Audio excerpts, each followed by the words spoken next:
Zalabak, Chancellor of the University of Colorado, Colorado Springs. Welcome to the Syllabus. The Syllabus is a program produced by UCCS for our community, for Colorado Springs, for all of Southern Colorado, and it's about news and events happening on campus. The Syllabus will contain stories about academics, athletics, special events on campus, and most importantly, the people. You will learn about our students, their opportunities, their achievements, their trials, and sometimes tribulations. You will also learn about how our community and UCCS fit together. And each episode, I'm going to have an opportunity to talk with you about the issues facing UCCS. The Syllabus invites you onto the campus, inside our walls, to learn about the activity that is important to all of Southern Colorado. I hope you will enjoy these episodes and join us on a regular basis. Hi, I'm Emily Belizio, and I'm a junior here at UCCS. And I'm Eric Murphy, also a junior here at UCCS. We'd like to welcome you to the first episode of The Syllabus. Just like the Chancellor said, The Syllabus is a news magazine that will bring the community of UCCS to Southern Colorado. Every episode will provide you, the viewer, with a window into the UCCS community and an invitation to join us here on campus and around Colorado Springs for events, activities, and lectures. This has been an exciting month on campus. It's May, which means graduation for our senior class. The UCCS students are diverse and their personal stories are amazing. We like to introduce an exceptional student that is wrapping up his student career here at UCCS. Take a look. Most of us would have difficulty completing a video game. Imagine doing just that and being blind. That is one of many accomplishments that graduate Terry Garrett can add to his list. This game has such good sound design that I was able to progress through the entire game, pass it 100%, no assistance. Terry received his Bachelor's of Science in Mechanical Engineering in May. I was the first blind student to actually go through the mechanical engineering department. The professors were actually kind of worried about how we were going to get me through the mechanical engineering degree without letting me through actually getting the work done. But with advancements in adaptive technology for computers and simple adaptations as making textual graphs on foil, I've been able to get through all my classes with success. Terry has worked at Mind Studios for 2 years. Part of the El Palmar Institute of Innovation and Commercialization, they assist entrepreneurs with the development of prototypes and problem-solving of inventions. Basically what I do at Mind Studios is I do a lot of the software and user interface implementation. Doctors could not explain why a young Terry was losing his sight. By the age of 5, I lost all the sight in my left eye, and by 10, I lost all the sight in my right eye. Terry's parents sent him to the Colorado School for the Deaf and the Blind, which he says was one of the best decisions they ever made. There were mentors there that helped me turn my blindness from something that hindered me, and now that's something that strengthens me. Life on campus with a disability comes with its own challenges. I took my first year to learn the campus with a cane, but I wanted a more fluid method of travel. In his second year at UCCS, Terry got a seeing eye dog named Clover. The improvement in my travel in unfamiliar places, crossing busy streets, has just improved dramatically. This summer, Terry plans on moving to Denver and going to work for aerospace contractor Northrop Grumman. My main discipline is going to be software engineering, but there are going to be software that I have to work with mechanical systems, and I'll be able to use my mechanical engineering skills. He will always reflect fondly on his time spent at UCCS. I've been pushed just like every other student here, but when I needed help, I have always had 100% effort help from every professor that I've ever had. For the Syllabus, I'm Kelsey Hunt. What an inspirational story. Commencement was May 18th at the World Arena, and every year the university awards an honorary degree and the University Medal. This year's recipients are generous donors to the university and also active members in the Colorado Springs community. Jim Gallagly received an honorary degree at the 2012 May commencement. Jim, a 1974 graduate of UCCS, comes from a long line of UCCS alums. Jim donated $1 million to build a new event center here on campus, and the Gallagly Event Center opened in 2010 and is named in honor of his father, Tom Gallagly. Tom Gallagly, a non-traditional student and father of 10, earned a bachelor's and a master's degree in education from UCCS in 1970 and 1973. 7 of his children also graduated from UCCS. Mr. Gallagly also delivered the commencement address to this year's graduates. The recipient of this year's University Medal is Margot Lane. Lane donated $4 million to UCCS and Peak Vista Community Health Centers to build an academic health sciences building on North Nevada Avenue. The building will integrate primary health care services for aging adults and UCCS academic programs. It will be named in her honor. Construction on this project begins this summer, and the University Medal was awarded at the commencement ceremony. And now a word from the Chancellor to this year's graduates. I want to say a special message for our graduates this spring of 2012. You're an exceptional group. You're the largest graduating class in the history of the university. You are also very accomplished. Graduate school admittances, law school, medical school, excellent, excellent. But it is also the case that over half of this year's graduating class are the first in their family to graduate. You're making a tremendous difference, not only for yourself individually, but for your family and your entire communities in the region. I am proud of each and every one of you, and it has been an enormous pleasure to have you on campus. Some say the job market is very, very difficult, and I think nationally that's true. What I know from our career services area is that our graduates are doing much better than the national average in finding jobs that fulfill their hopes and dreams. And I also know that's because you work hard, you've studied, you've accomplished, but most of you have also worked while going to school, and that makes you very attractive to future employers. Please know that we want to be a continuing part of your life. We hope you'll belong to our Alumni Association.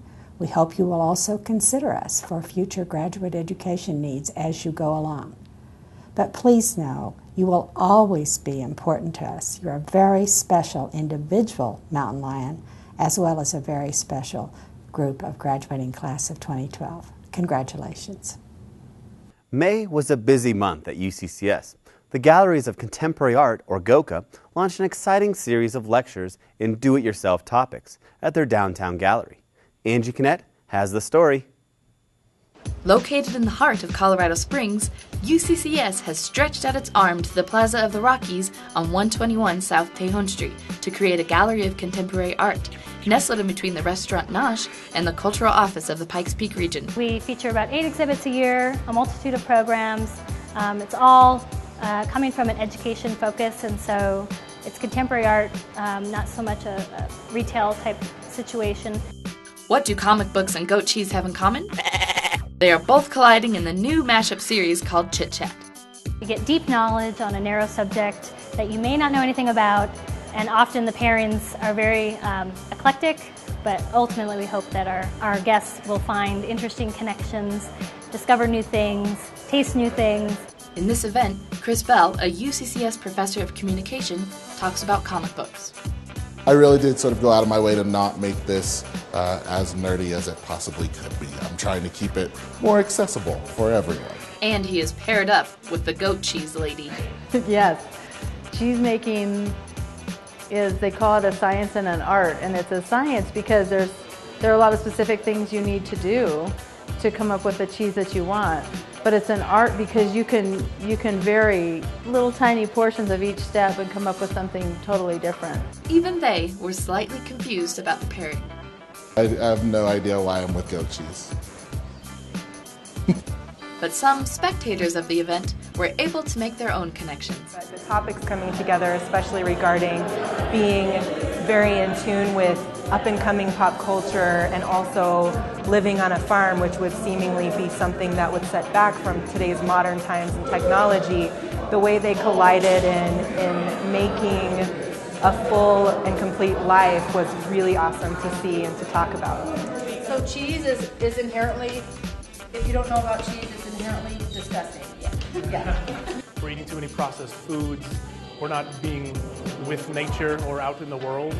And so she decided she's gonna go do it on her own, and she's gonna teach her kids to do that too, and she's making her own cheese. And she's like, I don't want your cheese. And so I said she's a cheese renegade, so she's also being a renegade in a way for that she's living life the way that she wants to. Chris Bell was talking about how Marvel makes a lot of social commentary with their comic books. They're using their art and what they like, what they're interested in, which is comic books. They're using their art of writing and illustration to make commentaries on what we do as a people, and I thought that was like, they're kind of like renegades. Now, Batman is like Superman and other heroes, but Batman has one very distinct difference, which is that his powers don't come from God.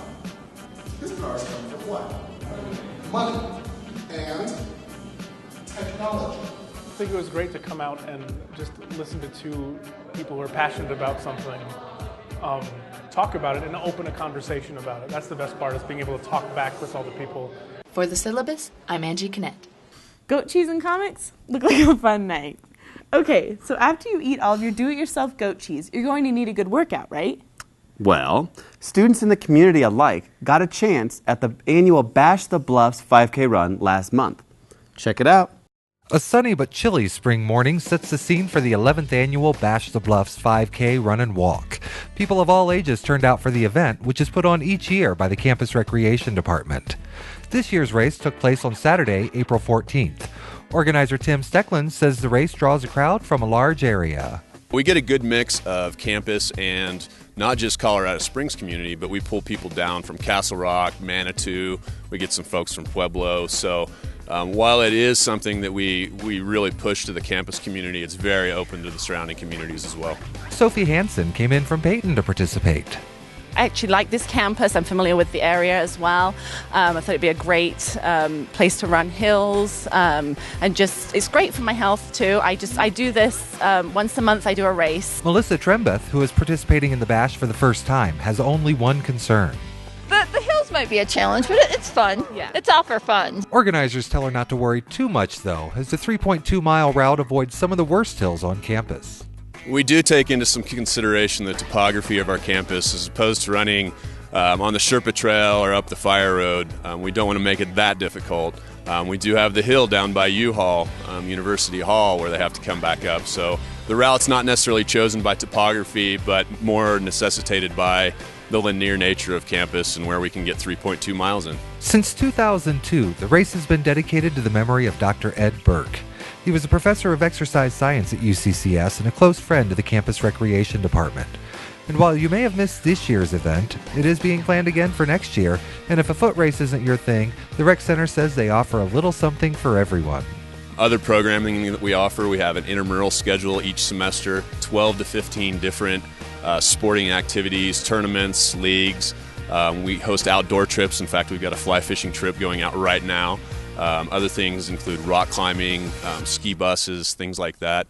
Group fitness, we've got a great group fitness program as well.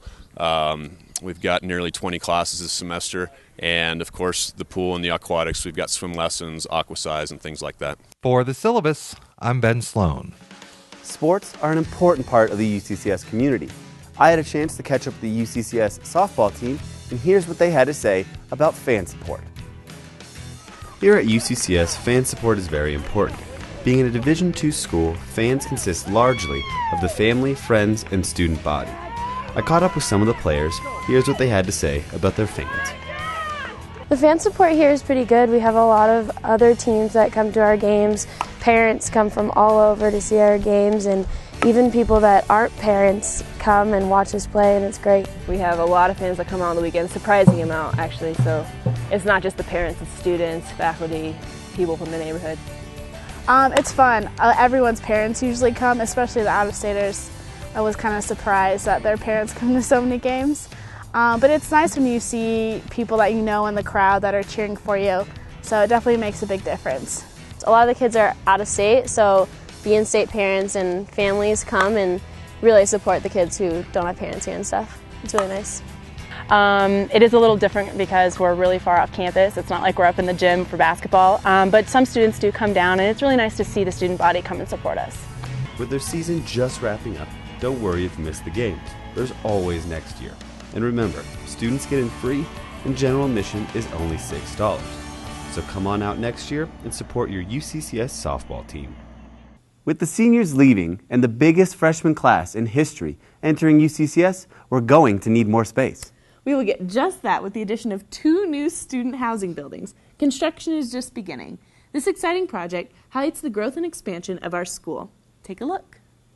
With no monthly bills to worry about, such as rent, utilities, or internet, and with staff and campus police access 24/7, living on campus provides higher academic success, convenience, and safety for students. National research suggests that students who live on campus, particularly during their first or second years, have better grade point averages and for the most part are more likely to actually graduate.